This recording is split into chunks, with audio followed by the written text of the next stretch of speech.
नमस्कार मेरे प्यारे साथियों, स्वागत है आप सभी का हमारे YouTube channel learn with Shivam में। और आज की क्लास में हम अपनी सीरीज़ का पहला चैप्टर रियल नंबर्स स्टार्ट कर रहे हैं। इसके मोस्ट इंपॉर्टेंट क्वेश्चंस देखने वाले हैं हम, ठीक है। पहली वीडियो में हम सिर्फ एमसीक्यू यानी 1 मार्क क्वेश्चंस कवर करने वाले हैं। मैक्सिमम 10 मिनट्स लेंगे आपके। द नेक्स्ट वीडियो में हम most important 2 and 3 marks question को करने वाले हैं, ठीक है। चलिए स्टार्ट करते हैं क्वेश्चन नंबर 1 से। A number n when divided by 16, the remainder 5. Dash is the remainder when the same number is divided by 8. किसी नंबर को हमने जब 16 से डिवाइड किया तो मुझे रिमाइंडर क्या मिला? 5। अगर उसी नंबर को हम 8 से डिवाइड करते हैं तो हमें रिमाइंडर क्या मिलेगा? बताइए। ध्यान दीजिए, अगर कोई भी नंबर 16 से डिवाइड होगा तो यानी वो 8 से तो पक्का डिवाइड होना है भाई, ठीक है। यानी 16 से डिवाइड होने पर जो रिमाइंडर बचा 5, उस 5 को हम चेक करेंगे 8 से डिवाइड करके सिर्फ, क्योंकि जो पूरा नंबर है बाकी वो तो डिवाइड ही हो जाएगा 8 से, क्योंकि 16 से डिवाइड हो चुका है। अब जो बचा हुआ नंबर है दैट इज़ 5, उसे डिवाइड करना है। तो 5 को अगर 8 से डिवाइड करते हो तो आपको पता है रिमाइंडर अगेन क्या बच जाएगा? 5, क्योंकि 5 तो टेबल में आता नहीं है 8 के, ठीक है। तो option number C is the right answer. HCF of 3 की पावर 3 एंड 5 की पावर 4 एंड 3 की पावर 4 मल्टीप्लाई 5 की पावर 2। देखिए HCF निकालने का सबसे अच्छा तरीका क्या है, मैं आपको डायरेक्ट बता दूं। अगर आपको कभी ऐसे दो नंबर्स का HCF निकालना हो, पावर्स में नंबर आपको गिवन हो, तो आपको करना क्या है, दोनों तरफ से छोटी पावर्स को लेना है। 3 की पावर 3 है बेटा यहाँ पर और 3 की पावर 4 है, तो आपको 3 की पावर 3 वाला नंबर लिखना है। देन मल्टीप्लाई, दोनों तरफ में 5 की छोटी पावर लेनी है। यहाँ 5 की पावर 4 है और यहाँ 5 की पावर 2, तो छोटी वाली पावर को लेंगे 5 की पावर 2। तो ये आ गया आपका HCF। अगर आपको एलसीएम निकालना है तो इसका पूरा उल्टा करना है, यानी जो आपकी हाईएस्ट पावर्स है उन्हें लेना है, ठीक है। तो आंसर आ गया आपका HCF यहाँ पर 3 की पावर 3 एंड 5 की पावर 2, ठीक है। इसे मल्टीप्लाई करना ज़रूरी नहीं है, इतना ही आप छोड़ देंगे तो आपका HCF आ जाएगा, ठीक है। दूसरा तरीका क्या है? दूसरा तरीका क्या है मैं आपको बता दूं। आपका पहला जो नंबर है वो आपको दिया है 3 की पावर 3, यानी 3 को आप 3 बार लिख लीजिए, ठीक है। एंड 5 की पावर 4 यानी 5 को कितनी बार लिखना है बेटे? 4 बार लिखना है आपने, ठीक है। देन जो अगला नंबर है आपका उसे बी लेट कर लेते हैं और उसके भी फैक्टर को एक्सपेंड करके लिख लेते हैं। 3 की पावर कितनी बार है बेटे? यहाँ पर ध्यान दीजिए जरा, 3 की पावर 4 है और 5 की पावर 2। अब HCF का मतलब क्या होता है बेटे? हाईएस्ट कॉमन फैक्टर, यानी इसमें जो भी नंबर्स कॉमन है उन्हें प्रोडक्ट करके लिखना होता है। यहाँ पर आप देख सकते हैं 3 एंड 3 कॉमन है, 3 एंड 3 कॉमन है, 3 एंड 3 कॉमन है, तो 3 की पावर क्या कॉमन आया? सिर्फ 3, 3 बार कॉमन आया। मल्टीप्लाई 5 बेटे आपका कितनी बार कॉमन आ रहा है? आप ध्यान दे लीजिए जरा, 5 आपका 2 बार कॉमन आ रहा है, यानी 5 की पावर 2। तो ये आ गया आपका HCF। ये भी एक तरीका है, ठीक है। आपको जो भी सही लगे आप उससे आंसर कर सकते हैं। ध्यान दीजिए, जो अभी क्वेश्चन नंबर 2 करा बिल्कुल सिमिलर है क्वेश्चन नंबर 3। डायरेक्टली करेंगे इसे, जो अभी मैंने बताया। आप देख रहे हैं यहाँ पर जो ए है आपको बेटे वो कितना गिवन है? x इंटू वाई की पावर 2। एंड जो बी है नंबर वो आपको क्या गिवन है? x की पावर 3 मल्टीप्लाई वाई की पावर 5। आपको एलसीएम फाइंड करना है ए एंड बी का। क्या फाइंड करना है? LCM of A B. ध्यान दीजिए जरा, मैंने क्या बोला? HCF में आपको छोटी पावर्स को लेना होता है, बट एलसीएम में आपको क्या लेना है? बड़ी पावर्स को। ध्यान दीजिए यहाँ पर x की बड़ी पावर क्या है? यहाँ x की पावर 1, यहाँ x की पावर 3, यानी x की पावर 3 को लेना है एलसीएम में। y की पावर 2, यहाँ y की पावर 5, यानी y की पावर 5 लेना है यहाँ एलसीएम में, ठीक है। तो ये आ चुका है आपका आंसर। कौन सा ऑप्शन में ऐसा दिखाई दे रहा है आपको? Option number 1 is the right answer. Question number 4 पर आ गए। यहाँ पर आपको एक फैक्टर ट्री दिखाई दे रहा है, बहुत ही ईजी होता है भाई ये। देखिए जरा, 5 7 क्या होते हैं बेटे? 35। तो x की वैल्यू कितनी आ गई आपके पास? 35, ठीक है। देन यहाँ पर 2 इंटू 35 करना है, तो y की वैल्यू क्या आ जाएगी आपकी? 70। भाई आ गया दोनों का आंसर, ठीक है। 5 7 कितना हो गया? 35 एंड 2 इंटू एक्स यानी 2 इंटू 35 कितना हो गया? 70।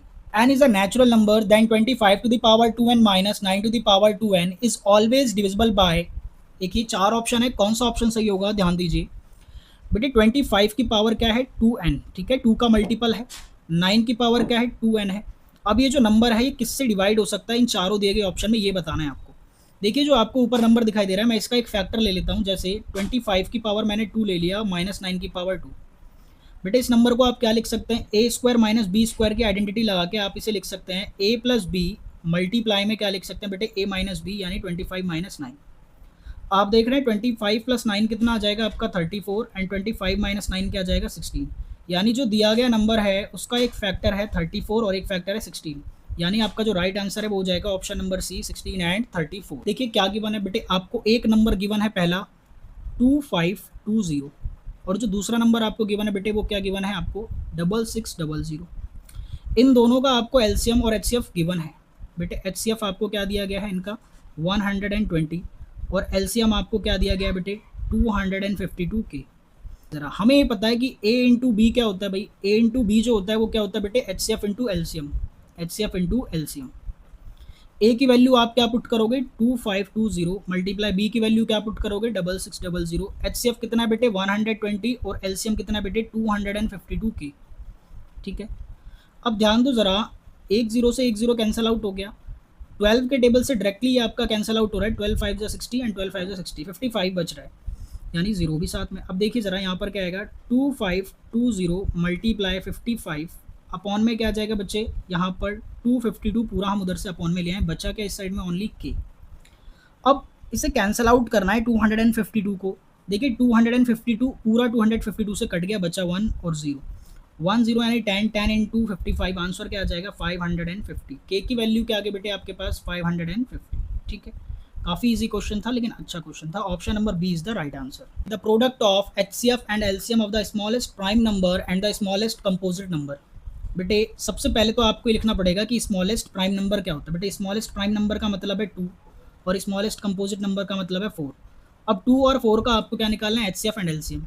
तो एचसीएफ क्या होगा और एलसीएम क्या होगा 2 एंड 4 का। देखिए ज़रा एचसीएफ कैसे निकलता है भाई, अलग अलग दोनों को फैक्टराइज कर लीजिए, वैसे तो डायरेक्टली आपको पता है एचसीएफ 2 ही आएगा, 2 2 जा 4 एंड 2 1 जा 2। 2 को अलग फैक्टराइज कर लीजिए, ठीक है, 2 को अलग फैक्टराइज करेंगे तो क्या आ जाएगा आपका 2 1 जा 2। दोनों में कॉमन क्या है बेटे, दोनों में ओनली 2 कॉमन है, तो एचसीएफ तो क्या आ गया आपका 2 आ गया। अब एलसीएम क्या होगा भाई, एलसीएम आप जानते हैं कि इन्हीं नंबर्स में से लिख सकते हैं, लेकिन हम डायरेक्टली चलो अलग निकाल लेते हैं। 4 और 2 को एक साथ हम क्या करेंगे फैक्टराइज, ठीक है, तो 2 इंटू 2 कितना आ गया भाई एलसीएम आपका, एलसीएम कितना आ गया 4 आ गया। अब एलसीएम और एचसीएफ का प्रोडक्ट पूछ रहे हैं, तो 2 4 सा कितना होता है बेटे, 2 4 सा आपका होता है 8, ठीक है, प्रोडक्ट आ गया 8। आप इसी दिए गए क्वेश्चन को दूसरे तरीके से भी कर सकते थे, बहुत आसान। देखिए बेटा पहला जो नंबर आया आपका वो क्या आया 2 स्मॉलेस्ट प्राइम नंबर, और जो दूसरा नंबर आया वो आया आपका 4। आपसे एचसीएफ और एलसीएम का प्रोडक्ट पूछा है, आप जानते हैं ना एचसीएफ इंटू एलसीएम किसके बराबर होता है, एचसीएफ इंटू एलसीएम होता है ए इंटू बी के बराबर। और बेटे ए की वैल्यू हमारी 2 है और बी की वैल्यू क्या हमारी 4, तो 2 4 सा वैसे भी डायरेक्टली आंसर आ सकता था 8, ना तो एचसीएफ निकालने की जरूरत थी ना एलसीएम। ठीक है, if the LCM of two numbers is 3600 then which of the following can not be their HCF. देखिए बेटा अगर एलसीएम आपका क्या है, एलसीएम आपका 3600 है, तो आपसे पूछ रहे हैं कि इनमें से कौन सा एचसीएफ नहीं हो सकता।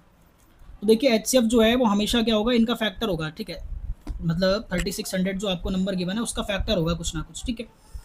तो 3600 600 के टेबल में तो आता है भाई, तो ये तो गलत नहीं है। 400 के टेबल में भी आ जाएगा 9 बार में, 150 के टेबल में भी 24 बार में आ जाएगा, यानी जो 500 है, जो 500 है, इसके टेबल में कभी भी 3600 नहीं आएगा। तो ऑप्शन नंबर बी हमारा इस आंसर इस क्वेश्चन का करेक्ट आंसर हो जाएगा। ठीक है, क्यों, क्योंकि जो 3600 है वो कम्प्लीटली डिवाइड नहीं हो रहा 500 से। ठीक है, आप जब डिवाइड करोगे तो पूरा डिवाइड हो जाएगा 7 बार में, लेकिन यहाँ पर प्लस 100 रिमाइंडर बच जाता है, 100 क्या बच जाएगा रिमाइंडर, पूरा डिवाइड नहीं हो पाएगा। ठीक है, ध्यान दीजिए क्वेश्चन नंबर 9 पर, the ratio of HCF and LCM of the least prime number and the least composite number. अभी थोड़ी देर पहले हमने एक क्वेश्चन करा जिसमें सबसे छोटा प्राइम नंबर और सबसे छोटे कंपोजिट नंबर की हमने बात करी। सबसे छोटा प्राइम नंबर 2 होता है और सबसे छोटा कंपोजिट नंबर आपका क्या होता है 4। बेटे इन दोनों के एचसीएफ और एलसीएम का रेशियो पूछ रहे हैं, तो हमने एचसीएफ और एलसीएम भी फाइंड करा था। आप सभी ने देखा था कि एचसीएफ क्या आया मेरा 2 और एलसीएम क्या आया था बेटे हमारा, एलसीएम क्या आया था हमारा 4।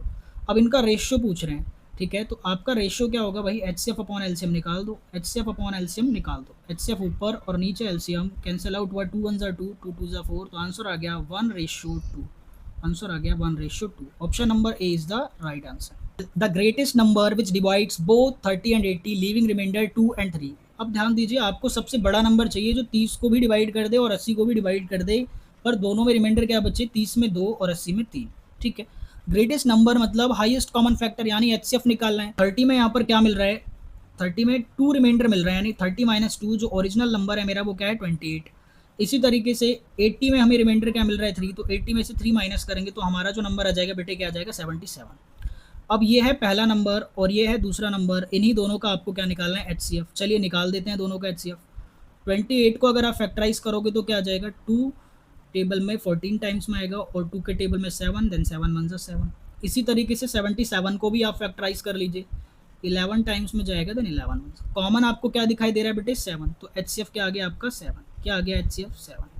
ठीक है, क्या किसी को कोई दिक्कत है क्या, ध्यान से समझ लीजिए। यहाँ पर क्या पूछ रहे थे बेटे कि 30 और 80 को डिवाइड भी कर दे पर रिमाइंडर 2 और 3 बच जाए, तो भाई 30 में से हमने 2 माइनस करके यहाँ पर क्या लिख लिया आप देख रहे हैं 28, और यहाँ 80 में रिमाइंडर 3 बच रहा था, तो इसलिए हमने 80 में से 3 माइनस करके 77 लिख लिया और देन एचसीएफ निकाल दिया। All decimal numbers are rational numbers, real numbers, irrational numbers या इंटीजर्स। सभी डेसिमल नंबर्स जो हैं बेटे इंटीजर्स तो बिल्कुल नहीं होते, इंटीजर्स में डेसिमल नंबर तो आते ही नहीं है, और सभी डेसिमल नंबर इररेशनल भी नहीं हो सकते, ठीक है। कुछ टर्मिनेटिंग डेसिमल होते हैं ना, जैसे 2.5 लिख दिया हमने, तो ये तो रैशनल है भाई। रियल नंबर्स होते हैं क्या? हाँ जी, रियल नंबर्स होते हैं। सभी आपके जो डेसिमल नंबर हैं वो क्या होते हैं? Real numbers. Option number C आपका सही है, क्योंकि जितने भी नंबर मैंने आपको पढ़ाए सारे रियल नंबर्स ही होते हैं। क्या सभी रैशनल नंबर्स डेसिमल नंबर हो सकते हैं क्या? यहाँ पर ध्यान दीजिए ज़रा, नहीं, ये भी नहीं हो सकता बेटे, ठीक है, क्योंकि कुछ डेसिमल नंबर जो होते हैं ना वो इररेशनल भी होते हैं, तो ये भी नहीं होगा। तो option number C is the right answer. Which of these numbers always end with the digit 6? इनमें से कौन सा नंबर 6 से एंड होगा हमेशा? देखो ये थोड़ा हट के सवाल पूछ लिया आपसे, ध्यान दीजिए ज़रा। अगर मैं ऑप्शन नंबर ए को चेक करता हूँ तो बेटे 4 की पावर 1 क्या होगा? 4। तो भाई ये तो पहले ही 4 आ गया, तो गलत है बिल्कुल। इन्होंने बोला कि लास्ट में 6 आना चाहिए, तो मैंने क्या करा, 2 की पावर 1 रख के देखा, तो ये तो पहले ही 2 आ गया, ठीक है, 6 तो आया ही नहीं, तो ये भी गलत हो गया। सी पर आया मैं, तो मैंने 6 की पावर 1 रखा, तो आंसर आया 6, ठीक है जी। 6 की पावर 2 रखा, तो 6 की पावर 2 होता है 36, लास्ट में 6 आ रहा है, बहुत अच्छा। 6 की पावर 3 अगर हम करते हैं तो ये होता है 216, लास्ट में क्या आ रहा है? 6, ओके, ठीक है। इसमें हर बार क्या आ रहा है? लास्ट में 6 आ रहा है। चलिए 8 को भी चेक कर लेते हैं, फिर ऑप्शन नंबर सी हम सही कर देंगे। 8 की पावर 1 रखा, तो बेटे आंसर आ गया 8, ठीक है। तो इन सभी में कभी भी लास्ट में 6 नहीं आ रहा है, पर यहाँ जो 6 है इसमें हर बार लास्ट में क्या आ रहा है बेटे? 6 आ रहा है, तो option number C is the right answer. Last में इसमें हमेशा क्या आएगा आपका? 6।